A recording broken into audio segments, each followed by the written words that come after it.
마태복음 5장 13절에서 16절에 있는 말씀을 가지고 소금과 빛이라는 제목으로 하나님 말씀 증거하도록 하겠습니다. 인류 역사에 있어서 가장 무서운 병으로 기획되는 병이 하나 있습니다. 흑사병입니다. 이 흑사병이 한번 유럽에 돌면서 유럽 인구의 3분의 1가량이 목숨을 잃게 되었습니다. 세 사람 중에 한 사람이 목숨을 잃었다는 것입니다. 이 흑사병이 어떻게 시작되었는지 많은 연구가 있는데요. 대략적으로 이렇게 밝혀지고 있습니다. 몽고군, 징기스칸의 몽고군이 유럽을 정복해 갈 때, 그때 그 몽고 지역에 있던 그 들쥐들이 함께 이동하면서 그때 이제 패스균이 옮겨오면서 유럽에 퍼지게 되었고, 또 이것이 이 균이 유럽 남부에서 북부까지 다 퍼지는데 한 3년 정도의 시간이 걸렸다고 합니다. 평균적으로 하루에 3에서 5kg씩 이것이 병균이 확산이 되어서 지금 저렇게 검게 표시된 그 흑사병이 창궐한 지역으로 저렇게 나오는데요. 정말로 거의 7,500에서 500만에서 1억 명 정도가 이 병 때문에 목숨을 잃게 되었다고 합니다. 요즘은 그래도 의학이 발전을 해서 인류를 위협하는 치명적인 그런 병균은 아직까지는 없지만, 우리가 이 겨울철 맞이할 때마다 독감 바이러스가 이제 퍼지게 되는데요. 이 바이러스가 퍼지는 속도가 과거에 비해서 오늘날 훨씬 이제 빠르게 퍼져간다고 이야기를 하고 있습니다.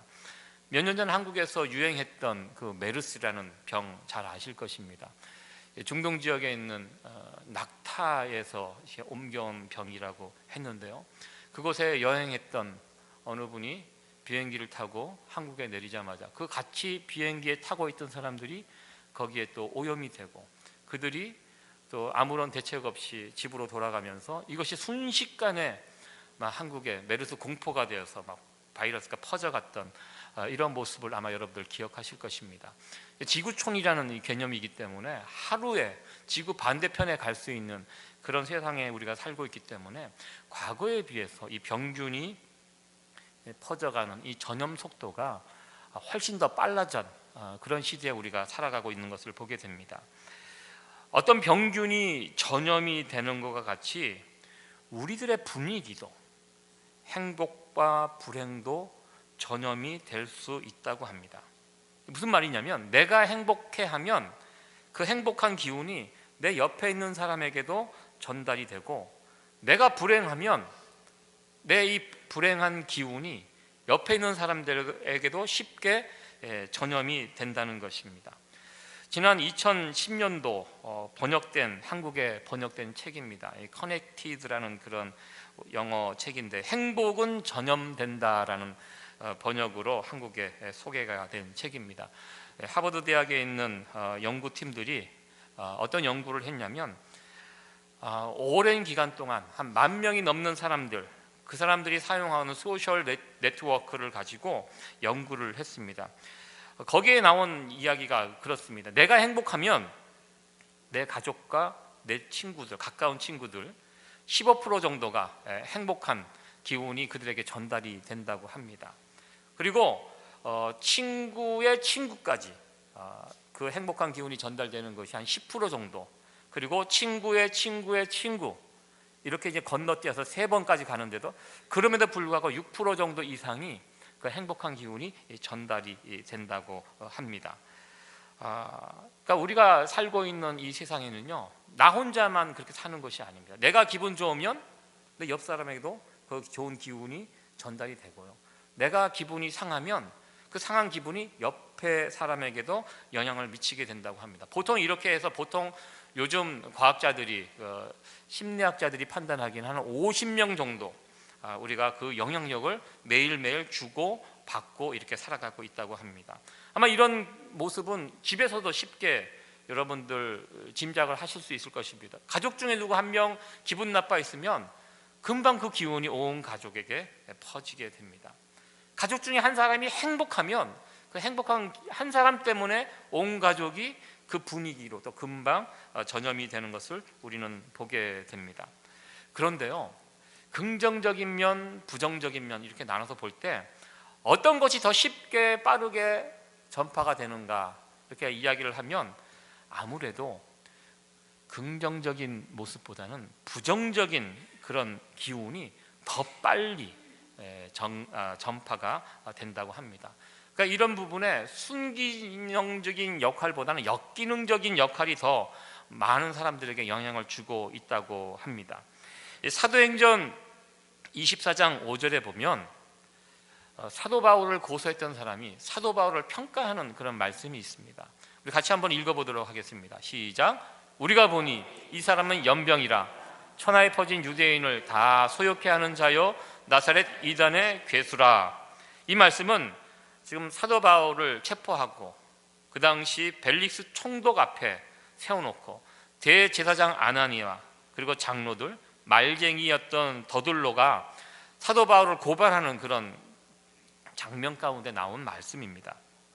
여기 보면 제가 노란색으로 표시를 해놨는데요, 사도 바울이 연병이라는, 사도 바울이 누구냐? 연병과 같은 사람이라는 것입니다. 우리 옛날 분들 아주 독한 욕이 무엇입니까? 연병할 뭐 이렇게 불렀지 않습니까? 예, 그 사도 바울이 그런 존재라고 지금 사람들이 사도 바울을 빨리 제거하지 않으면 이 연병이 온 세상을 덮을 것이라고 이렇게 두려워하면서 사도 바울을 고소하는 그런 내용입니다. 결국 사도 바울 한 사람 때문에 유대인들이 영향을 받고 또 그들 때문에, 이 사도 바울 때문에 세상이 이상해질 것이다, 그들의 염려였습니다. 그들의 염려대로 이 사도 바울 한 사람 때문에 사도 바울이 예수님이라는 이 예수님을 통해서 받은 이 복음을 유대인들에게 전하고 이방인들에 전하고 그 당시 로마에 전하고 결국 사도 바울 한 사람 때문에 기독교가 온 세계에 퍼져가는, 그러니까 그들이 염려했던 것이 일견 이루어졌습니다. 그들은 사도 바울의 그 모습을 연병으로 봤습니다. 나쁜 연병으로 봤습니다. 그러나 사도 바울의 그 모습은 나쁜 연병이 아니었습니다. 지나고 보니까 나쁜 연병은 사람을 죽이고 사람을 해치고 주저앉고 어둡게 하고 이게 나쁜 연병입니다. 그러나 사도 바울의 이 전염은 좋은 전염이었습니다. 사도 바울의 복음이, 예수님의 복음이 증거될 때 이 복음을 통해서 많은 사람들이 살아나고 행복해지고 살만 나는 세상이 되었던 좋은 선한 전염이었다는 사실을 우리는 사도 바울의 이야기를 통해서 우리는 알게 됩니다. 우리들 또한 이 사도 바울 그리고 사도 바울의 후손들의 그 뭐라고 그럴까요? 전염을 통해서 우리도 예수님에게 전염된 사람들이라는 것입니다. 이 전염에는요, 좋은 전염이 있고 나쁜 전염이 있다고 제가 말씀을 드렸습니다. 우리는 여기서 질문을 해봐야 됩니다. 내가 지금 예수님에게 전염이 된 사람인데 나는 좋은 전염을 세상에 퍼뜨리고 있는가? 아니면 예수님을 믿는다고 하지만 나쁜, 그렇게 좋지 못한 전염을 세상에 퍼뜨리고 있는가? 한번 이 시간 오늘 말씀을 통해서 우리 자신들을 돌아보는 그런 시간이 됐으면 좋겠습니다. 요즘처럼 교회가 세상으로부터 공격을 받았던 때가 또 있었는가, 그런 생각을 해봅니다. 물론 초대교회 복음이 처음 증거되는 그쯤에는 세상으로부터 많은 도전을 받았습니다. 그러나 요즘은요, 그때하고 전혀 또 다른 양상으로 세상으로부터 공격을 우리가 받고 있습니다. 우리가 살고 있는 이 미국에서는, 미국에 있는 한인교회는 그 정도의 공격은 받지 않습니다. 그러나 우리의 조국 대한민국에 있는 수많은 조국 교회들은 좀 많은 공격을 받고 있는 것을 보게 됩니다. 마치 이 사도 바울을 고소했던 사람들이 사도 바울을 연병에 걸린 사람처럼 보는 것처럼 우리 교회 다니는 사람들, 하나님을 믿는 사람들을 마치 연병에 걸린 사람처럼 바라보고 있습니다. 교회가 이 세상에 많은 악을 끼치고 있고 또 지금 나쁜 전염병을 막 퍼뜨리는 사람들로 이 세상 사람들이 이 교회를 바라보고 있다는 것입니다. 그것이 물론 그 세상 사람들이 잘못 바라보는 것은 또 아닙니다. 그만큼 우리가 그동안 교회가 많은 잘못을 했고요, 또 교회가 선한 영향력을 끼쳐야 되는데 오히려 선한 영향력을 끼치지 못하고 잘못된 그런 영향력을 끼치고 있는 그런 것 때문에 세상이 교회를 바라보는 시각이 많이 바뀌어 있는 것들을 우리는 보게 됩니다. 오늘 이 본문의 말씀을 통해서 그렇다면 어떻게 하면 다시 한번 이 교회가, 우리가 예수님을 믿는 사람들이 어떻게 세상을 향하여 좋은 영향력으로 좋은 전염을 할 수 있는 그런 교회가 될 수 있는가, 그런 우리들이 될 수 있는가, 오늘 예수님의 말씀을 통해서 한번 이 부분을 다시 한번 점검해 보기를 원합니다. 오늘 본문의 말씀은 예수님께서 말씀하신 산상설교 가운데 나오는 소금과 빛에 관한 이야기입니다. 지난 시간에 제가 산상설교를 말씀드리면서 산상설교를 하셨던 대상이 누구인지 제가 먼저 설명을 드렸습니다. 산상설교를 듣는 사람은요, 일반 세상 사람들이 아니라는 것입니다. 하나님을 모르는 사람들은 상관없는 말씀입니다. 마태복음 5장 1절에 보면 예수님께서 산에 올라갔을 때 제자들이 예수님 앞에 나왔다라고 표현이 되어 있습니다. 이 이야기는 무슨 뜻입니까? 예수님 앞에서 지금 설교를 듣는 사람들이 일반 세상 사람들이 아니라는 것입니다. 예수님을 믿게 되는 사람들, 이제 예수님을 나의 구주 하나님으로 믿고 예수님을 따라가는 제자의 삶을 살겠다고 결심한 사람들, 그런 자들에게 주신 말씀이 산상설교입니다. 교회에 주신 말씀이라는 것입니다. 그래서 오늘도 같은 맥락에서 이 말씀, 소금과 빛에 관한 말씀을 주셨습니다. 이 소금과 빛에 관한 이야기는 특별히 교회에 주신 말씀입니다. 교회가 이 세상 가운데 어떤 역할을 해야 할 것인지 그 부분에 관해서 말씀을 주셨습니다. 먼저 이 소금에 관한 이야기 13절에 있는 말씀 같이 다시 한번 읽어보도록 하겠습니다. 시작. 너희는 세상의 소금이니 소금이 만일 그 맛을 잃으면 무엇으로 짜게 하리요? 후에는 아무 쓸데없어 다만 밖에 버리오 사람에게 밟힐 뿐이니라. 아멘. 교회는 우리 주님께서 만드신 조직입니다. 왜 교회를 만드셨습니까? 예수님의 말씀에 의하면 교회를 만든 이유는 세상의 소금이 되게 하기 위해서, 세상의 빛이 되게 하기 위해서 이 교회를 만드셨다라는 것입니다. 그리고 여기서 이 말씀을 통해서 우리가 확인할 수 있는 것은요, 우리가 예수님을 믿게 되면, 영접하게 되면 이미 소금이여 빛이라는 것입니다. 우리가 예수님을 믿으면서 빛이 되어가고 소금이 되어가고 그것이 아니라 이미 예수님을 믿는 저와 여러분 한 사람 한 사람은 이미 소금이요 빛이라고 이렇게 말씀하고 있습니다. 그리고 교회의 소금이다, 교회의 빛이다 이렇게 말씀하지 않고 어디에? 세상의 소금이요 빛이라라고 말씀하셨습니다. 이 부분을 우리가 먼저 또 주목을 해야 한다는 것입니다. 소금이 필요한 곳이 있습니다. 소금끼리 있으면 소금은 별 소용이 없습니다. 우리끼리 이렇게 교회 안에서 모여 있으면 그렇게 큰 영향력을 발휘할 수 없습니다. 이 소금이 소금으로서 역할을 할 수 있는 것은 어디입니까? 배추와 무와 같이 그런 곳에 뿌려질 때 이 소금은 역할을 할 수 있다는 것입니다. 빛이 필요한 곳이 있습니다. 밝은 대낮에는 오늘처럼 이렇게 밝으면 지금 불을 켜놨는데 이게 큰 도움이 되지 않습니다. 어두워지면 이 빛이 우리에게 도움이 됩니다. 대낮에 불을 켜놓는 사람은 없습니다. 빛길이 있는 데는 소용이 없습니다. 빛이 정말 필요한 데는 어디입니까? 어두운 곳입니다. 교회가 필요한 것이 어디입니까? 예수님의 말씀에 의하면 세상에 교회가 필요하다는 것입니다. 예수님은 세상을 위해서 교회를 만드신 것입니다. 교회를 위해서 교회를 만든 것이 아니라는 사실을 우리는 오늘 이 본문의 말씀을 통해서, 예수님의 말씀을 통해서 다시 한번 확인하게 됩니다. 소금이 하는 역할이 있습니다. 오늘날 소금이 하는 역할들이 많이 있죠. 특히 소금하면 요즘은 이제 눈이 오면 뿌리는 것을, 눈을 녹이기, 길거리 다니기에 편리하도록 소금을 막 뿌리고, 소금을 보니까 많은 역할을 합니다. 사람에게 소금을 뿌리면 그건 좀 나쁜, 안 좋은 그런 뜻이죠. 예수님께서 말씀하신 소금에 하는 역할이 있습니다. 소금의 역할 두 가지가 있습니다. 부패를 방지하고요, 또 음식의 맛을 내는 것, 이것이 소금의 역할입니다. 지금은 냉장고가 있기 때문에 음식을 오래 보관할 수 있지만 예수님 당시는 그런 것이 없기 때문에 고기와 같은 음식을 보관하기 위해서 소금을 뿌려 놓습니다. 그러면 영원히 썩지는 않는 음식은 없습니다. 썩습니다. 그냥 그 썩는 것이 이제 더디게 썩게 됩니다.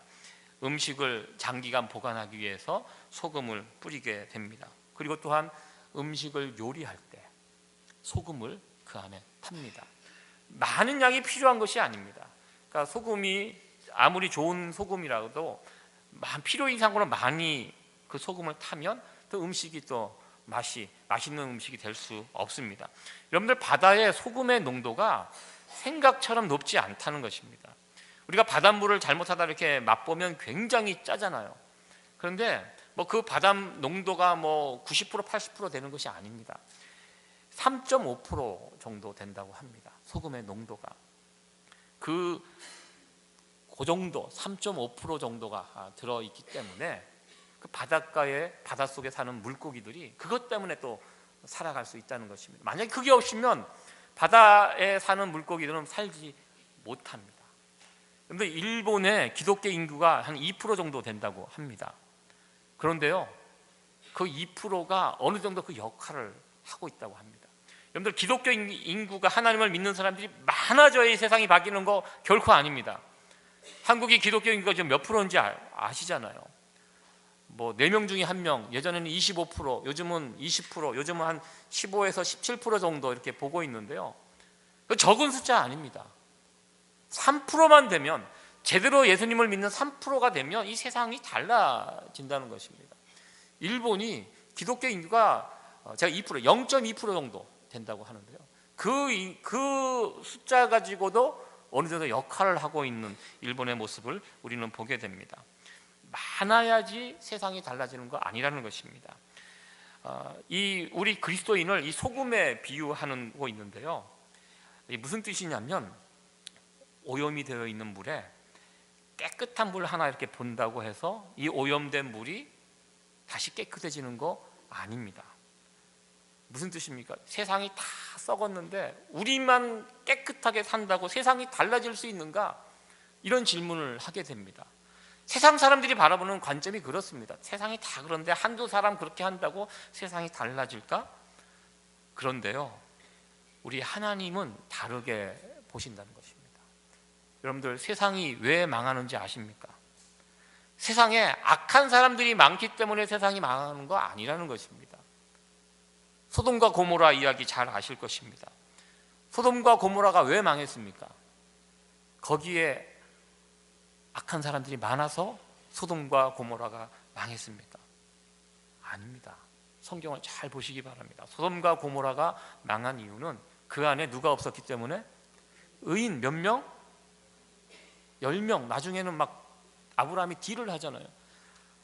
의인 한두 사람, 10사람, 이 인원이 없는 그 큰 도시에 그 사람이 없기 때문에 망한 것입니다.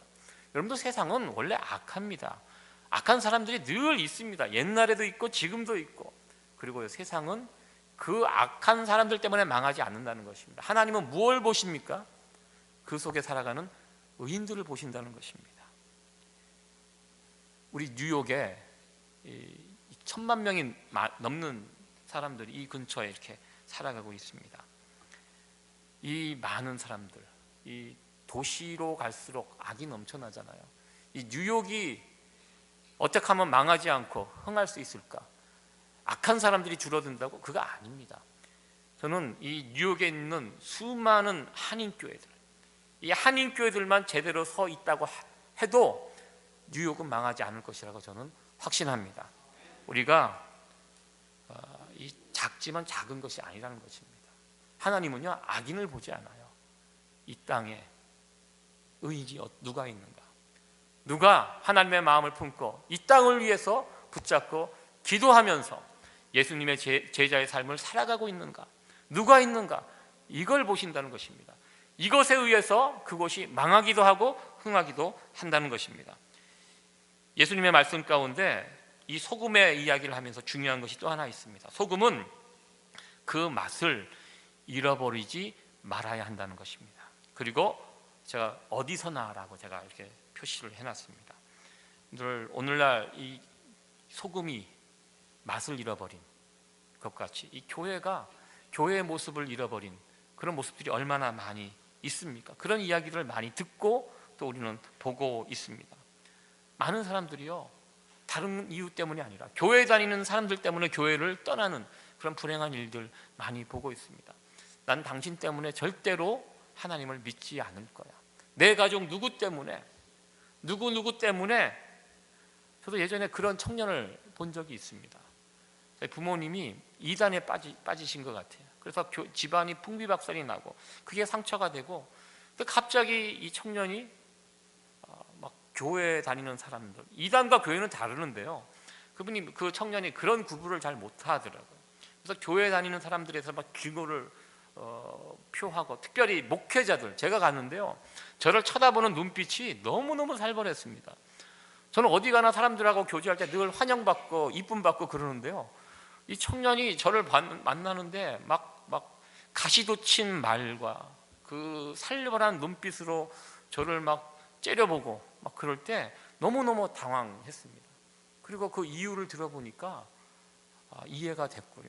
그리고 굉장히 죄송스러운 마음이 들었습니다. 교회가 그 소금의 역할을 잘 감당하지 못하게, 요즘은 오히려 교회가 더 세상을 더 어지럽히는 그런 모습, 더 시끄럽게 하고 더 병들게 하는 일에 교회가 앞장서서 그 어떤 역할을 하고 있지 않은지 또 그런 생각을 해보게 됩니다. 우리가 예수님의 제자로서 맛을 잃지 말아야 되는데요, 특별히 어디에서나 그 맛을 유지할 수 있어야 한다는 것입니다. 교회에서만 맛을 유지해서도 안 되고요, 특별히 어디에서나, 우리의 가정에서도, 우리의 일터에서도, 세상에서도 소금은 소금이에요. 소금이 그곳에 가서 다른 역할을 할 수 없습니다. 소금은 소금입니다. 내가 교회에서 예수님의 제자 역할을 한다면 내 가정에서도, 내 일터에서도, 세상 속에서도 예수님의 제자의 역할을 해야 한다는 것입니다. 여러분들, 사람들이 우리를 평가할 때 교회 안에서 평가하지 않습니다. 우리의 평가가 어디가 제일 정확한지 아세요? 내 가정에서 받는 평가, 내 일터에서 받는 평가가 더 정확하다는 것입니다. 저에 대한 평가는요, 교회에서 받는 평가보다 어디가 더 정확하냐면 사실 집에서 받는 평가가 더 정확합니다. 제 아내를 통해서 받는 평가, 더 나아가 내 자녀들, 내 아들들에게 받는 평가, 이것이 정말 정확합니다. 그래서 저는요, 두렵습니다. 이 자녀들 이렇게 볼 때 내가 정말 저 아이들 눈에 목사로서 비춰지는가, 더 나아가 크리스찬으로서 예수님을 믿고 따르는 사람으로 그렇게 비춰지고 있는가, 이것이 사실 참 두렵습니다. 여러분도 마찬가지입니다. 교회에서 이런저런 평가 받을 수 있습니다. 그러나 그것이 여러분 진짜 평가 아니라는 것입니다. 정말 여러분들이 받는 평가가 진짜 평가가 되기 위해서는 여러분들 일터에서 받는 평가가 진짜 여러분들의 평가라는 것입니다. 우리의 일터에서 스페니시들, 스페니시 호세에게 받는 평가가 진짜 여러분들의 평가가 된다는 것입니다. 저 사람이 정말 크리스찬인지 아니면 단지 그냥 교회만 다니는 사람인지 그들이 누구보다도 잘 안다는 것입니다. 우리가 예수님의 제자라는 이 사실이 우리의 교회를 넘어 우리의 가정 속에서, 그리고 우리의 삶의 현장 속에서도 예수님의 제자의 모습을 바르게 드러낼 수 있는 저와 여러분들, 우리 세이비오 공동체가 될 수 있기를 간절히 소원합니다. 두 번째로 살펴볼 것은 이 빛에 관한 이 부분입니다. 너희는 세상의 빛이라고 우리 주님께서 말씀하셨습니다. 우리 14절 15절 말씀 다시 한번 읽어보도록 하겠습니다. 시작. 너희는 세상의 빛이라. 산 위에 있는 동네가 숨기우지 못할 것이요, 사람이 등불을 켜서 말 아래 두지 아니하고 등경 위에 두나니 이러므로 집안 모든 사람에게 비치느니라. 아멘. 교회를 가리켜 세상의 빛이라고 말씀하시고 있습니다. 너희는 교회죠. 교회는 세상의 빛이라. 산 위에 있는 동네가 숨기우지 못할 것이요, 이렇게 14절 말씀하고 있습니다. 산 위에 있는 동네가 무엇이냐면 이 동네는 교회입니다. 교회를 어디에다 두었냐면 산 위에다가 교회를 두었다는 것입니다. 지금 교회가 저 산 밑에나 은밀한 곳에 숨겨져 있지 않아요. 산 위에 있으면 무슨 뜻입니까? 모든 사람들이 그것을 볼 수 있다는 것입니다. 오픈되어 있습니다. 예수님은요, 교회를 만드시고 그렇게 산 위에 두시기를 원하셨습니다. 여러분들 물건을 팔 때, 가게에서 물건을 팔 때 정말 주인이 팔고 싶은 물건이 있으면 진열장 제일 좋은 곳에 둡니다. 이게 오늘의 상품, 이것이 내가 이 가게에서 팔 수 있는 가장 좋은 물건이다. 그러면 사람들이 많이 보는 곳에 이렇게 둡니다. 예수님께서 교회를 만드시고 어디에 두냐? 산 위에. 뭐냐? 사람들에게, 많은 사람들에게 보여주고 싶으신 것입니다. 봐라, 이것이 교회다. 이걸 통해서 하나님을 믿고 살아가는 사람들이 어떻게 살아가는지 누구나 다 와서 볼 수 있게끔 예수님은 자랑하고 싶은 거예요. 이 악하고 험한 세상에 이렇게 살아가는 자들이 있다는 것. 그래서 너희들도 저렇게 살아가는 사람들도 있구나, 나도 그렇게 살아가고 싶다. 그래서 이 교회를 어디에다 두냐고요? 산 꼭대기 정상에 누구나 볼 수 있는 그런 곳에 이 교회를 두라고 우리 주님께서 말씀하셨습니다. 교회는요, 숨기는 곳이 아니라는 것입니다. 교회가 산 위에 세워져 있다, 아무것도 숨길 수 없고 다 볼 수 있다라는 그런 것입니다. 사실 교회가 무엇인가 숨긴다면 그거 온전한 교회가 아니라는 것입니다. 여러분들 요즘 한국도 그렇고 미국도 신천지 때문에 참 많은 교회들이 고통을 당하는데요, 신천지의 가장 큰 문제는요, 숨겨요, 자기의 정체를. 저는 그게 당당하면 그거 왜 숨기겠습니까? 그리고 신천지 교회, 일반적으로 교회 이름에다가 신천지라고 절대 쓰지 않습니다. 그래서 요즘 어떤 교회가 신천지 교회인지를 밝혀주는 그런 사이트가 있습니다. 그래서 신천지를 연구하는 분들이 전국에 있는 교회 이렇게 해서, 아마 미국에도 그런 교회들 아마 있을 것입니다. 그래서 이 교회는 다니지 마십시오, 신천지 교회입니다. 그래서 사이트로 이렇게 해서 사람들에게 정보를 알려주고, 또 요즘은 또 신천지에 있는 사람들이 그것을 보고 어떻게 합니까? 거짓 정보를 또 자기네들도 만들어가고 또 뿌리고, 그래서 지금은 어느 게 진짜인지만 모르고 막 헷갈리고 막 그러고 있는 상황이라고 합니다. 뭔가 숨긴다는 것은 그 잘못되어 있다는 것입니다. 모든 교회는요, 모두가 볼 수 있도록 투명해야 합니다. 왜? 우리는 숨길 필요가 없기 때문입니다. 여러분들 그 수정교회 아마 여러분들 아실 것입니다. 로버트 슐러 목사님이 몇 년 전에 이제 돌아가셨는데요, 유리로 된 교회입니다. 한국에도 보면 교회 건물을, 벽면을 유리로 투명하게 다 볼 수 있게끔 만든 교회들이 있습니다. 로버트 슐러 목사님이 초반에는 굉장히 부흥하고 교회가 잘 되었지만 뒤로 갈수록 이게 좀 뭐라 그럴까요? 여러 부작용이 일어나고, 또 목사님이 자기 자녀들에게 이 담임 목사 세습하면서 이런저런 문제가 생기고, 또 재정의 불투명함 이런 것 때문에 교세가 급격히 줄게 되고, 이 건물이 결국 미국 캐톨릭 교회로 팔리게 돼서 처음과 끝이 좀 달라졌던 그 안타까운 모습을 보게 되는데요, 투명하게 만들었지만 그 안이 좀 불투명했던 그런 것 때문에 몰락했던 대표적인 교회가 아닌가 이렇게 생각을 해봅니다. 교회는 하나님의 나라가 이 땅에 나타나는 것입니다. 하나님의 나라의 특징이 무엇입니까? 하나님의 의입니다. 하나님께서 다스리는 것은 부끄러울 것도 숨길 것도 없고 다 드러나야 한다는 것입니다.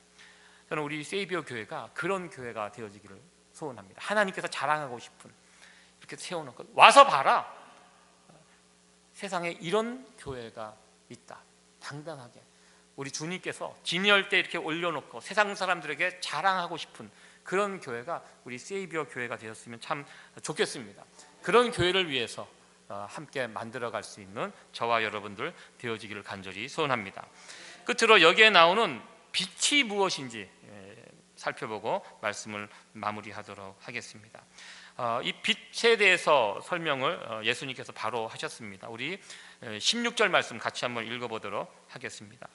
이같이 너희 빛을 사람 앞에 비치게 하여 저희로 너희 착한 행실을 보고 하늘에 계신 너희 아버지께 영광을 돌리게 하라. 아멘.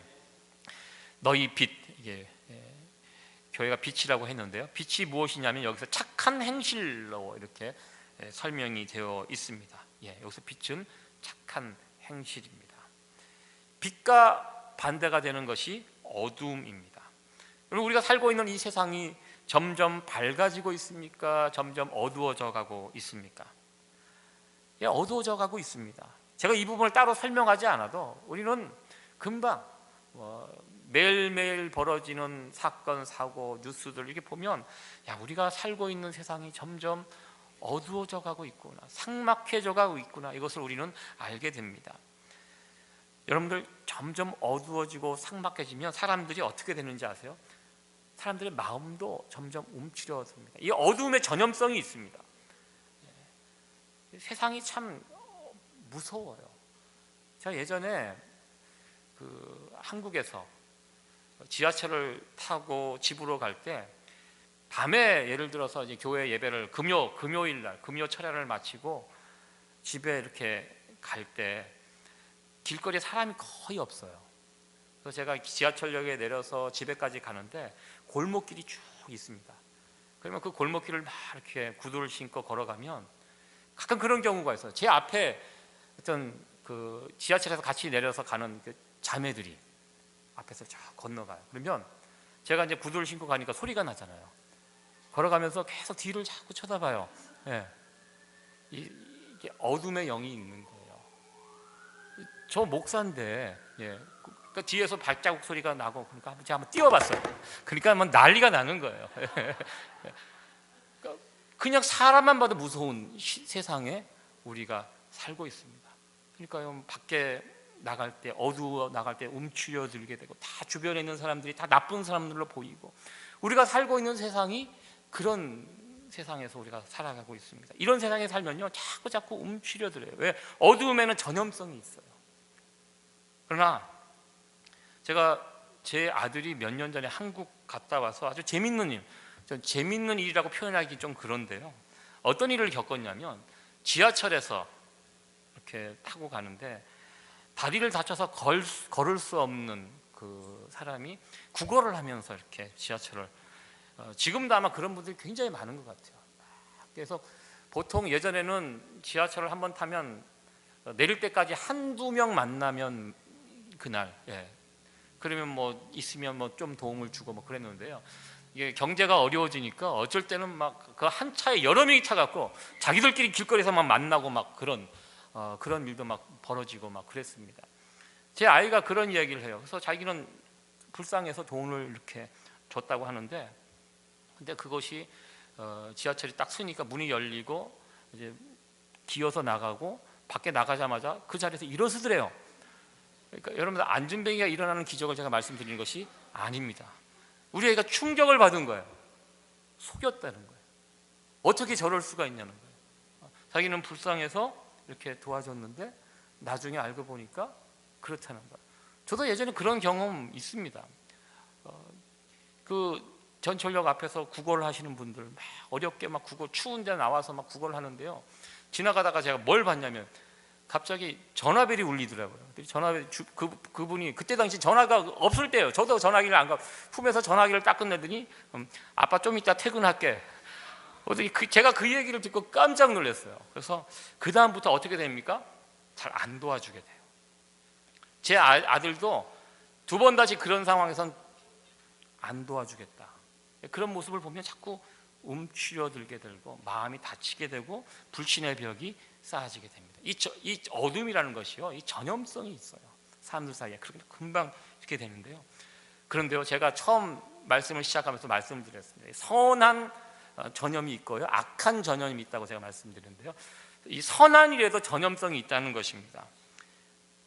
이렇게 어두운 세상 가운데 누군가 하나 작은 불꽃을 하나 이렇게 탁 터뜨리면 그 불꽃 때문에 어느새 큰 불로 바뀌는 그런 역사도 일어난다는 것입니다. 우리가 예전에 불렀던 작은 불꽃 하나가 큰 불을 일으키죠. 아마 이 복음성가 오늘 예배 마치고 같이 부를 건데요, 아무리 어두워도 오늘 예수님께서 말씀하신 것처럼 착한 행실, 이 세상을 향하여 우리가 착하고 선한 불꽃을 일으키면 그 불꽃이 어느새 큰 불로 바뀌게 될 것이다. 그래서 우리들에게 어떤 도전을 합니까? 그럼에도 불구하고 착한 일, 선한 일을 이 세상을 향하여, 이 어두운 세상을 향하여 계속 그 빛을 비추는 일을 하라고 우리 주님께서 말씀하셨습니다. 나의 선행이 세상을 바꾼다라는 그런 짧은 비디오가 하나 있었습니다. 제가 이것을 준비해 갖고 틀어드릴까 하다가 여러분들 구글에 가셔서 찾아보시면 이 짧은 비디오가 하나 있는데요, 이게 어떤 내용이냐면 보도블록을 타던 어느 소년이 타다가 넘어졌어요. 길거리에서 넘어졌는데 그 모습을 보고 지나가는 어느 행인이, 젊은 인부가 넘어진 아이를 손으로 일으키고 괜찮은지 물어보고, 그리고 그 아이의 짐을 챙겨서 이렇게 보냈습니다. 그러니까 머쓱한 미소로 그 대접을 받고 이 젊은 소년이 길을 가다가 이번에는 무거운 짐을 쥐고 쩔쩔매고 있는 할머니 한 분을 만나게 됩니다. 그래서 이 소년이 조금 전에 자기가 그 선행을 받았기 때문에 그 할머니를 지나치지 않고 그 할머니를 이렇게 도와줘요. 그리고 지나가고, 이번에는 할머니가 아무것도 할 수 없는 것처럼 보이는 할머니가 또 길을 가다가 어떤 도움이 필요한 사람에게 간단한 도움을 이렇게 또 하고, 그러면서 이게 이 선행이 점점 사람들에게 퍼져가는 1분 안에, 그리고 이것이 돌고 돌아서 어디까지 가냐면 처음 선행을 베풀었던 그 사람에게도 다시 선행이 돌아오는 이 모습을 1분이라는 짧은 동영상으로 보여주었습니다. 나의 선행이 세상을 바꾼다라고 이렇게 타이틀로 만들어진 그런 비디오입니다. 우리가 이 어두운 세상에 빛으로 살아가는 모습이 이와 같다는 것입니다. 어두워 있는 이 세상 속에 점점 움츠려 있지 말고 당당히 예수님의 이름으로 빛을 비추는 이 모습 우리 가운데 필요하다는 것입니다. 우리가 빛을 비추는 만큼 세상은 밝아진다는 것입니다. 빛과 어둠이 싸우면 누가 이깁니까? 빛이 이깁니다. 어두움은 빛이 비춰지는 그 순간 없어지게 됩니다. 예수님의 제자는 이 세상에서 이와 같이 소금과 빛의 역할을 감당하는 자들입니다. 이러한 사명이 제자들에게 있다는 것입니다. 여러분들, 소금과 빛으로 산다는 것이 무슨 뜻입니까? 우리가 세상 속에서 살아갈 때 착하게 사는 것입니다. 착한 행실을 하면서 살아가는 것입니다. 세상은 악할지라도 어두울지라도 그럼에도 불구하고 내가 예수님 때문에 그 세상을 향하여 소금의 역할, 빛의 역할을 하면서 살아가는 것입니다. 말씀을 정리하도록 하겠습니다. 우리가 살아가는 이 세상은 어두운 세상입니다. 세상이 망하는 거 제가 말씀드렸습니다. 악하기 때문에 망하는 거 아닙니다. 세상의 관점은 세상이 악하기 때문에 문제가 있다 이야기하지만 하나님의 관점은 다릅니다. 악한 세상, 옛날에도 악했고요, 지금도 악하고 앞으로도 악할 것입니다. 중요한 것은 이 악한 세상 가운데 누가 소금과 빛의 역할을 감당할 수 있는가? 하나님은 그걸 보신다는 것입니다. 이 악한 세상 가운데 소금과 빛의 역할을 감당하는 사람들이 있다면 하나님은 그 사람들을 통하여 새로운 역사를 만들어 가신다는 것입니다. 우리 세이비어 교회가 이 역할을 감당할 수 있는, 교회는요 세상을 위해서 존재하는 것입니다. 우리가 이 교회에 주신 이 귀한 사명을 붙들고 사도 바울이 했던 것처럼 선한 전염을 이 세상을 향해서 끼치며 전파하며 살아갈 수 있는 저와 여러분들, 우리 세이비어 교회가 되어지기를 간절히 축원합니다. 네, 기도하시겠습니다.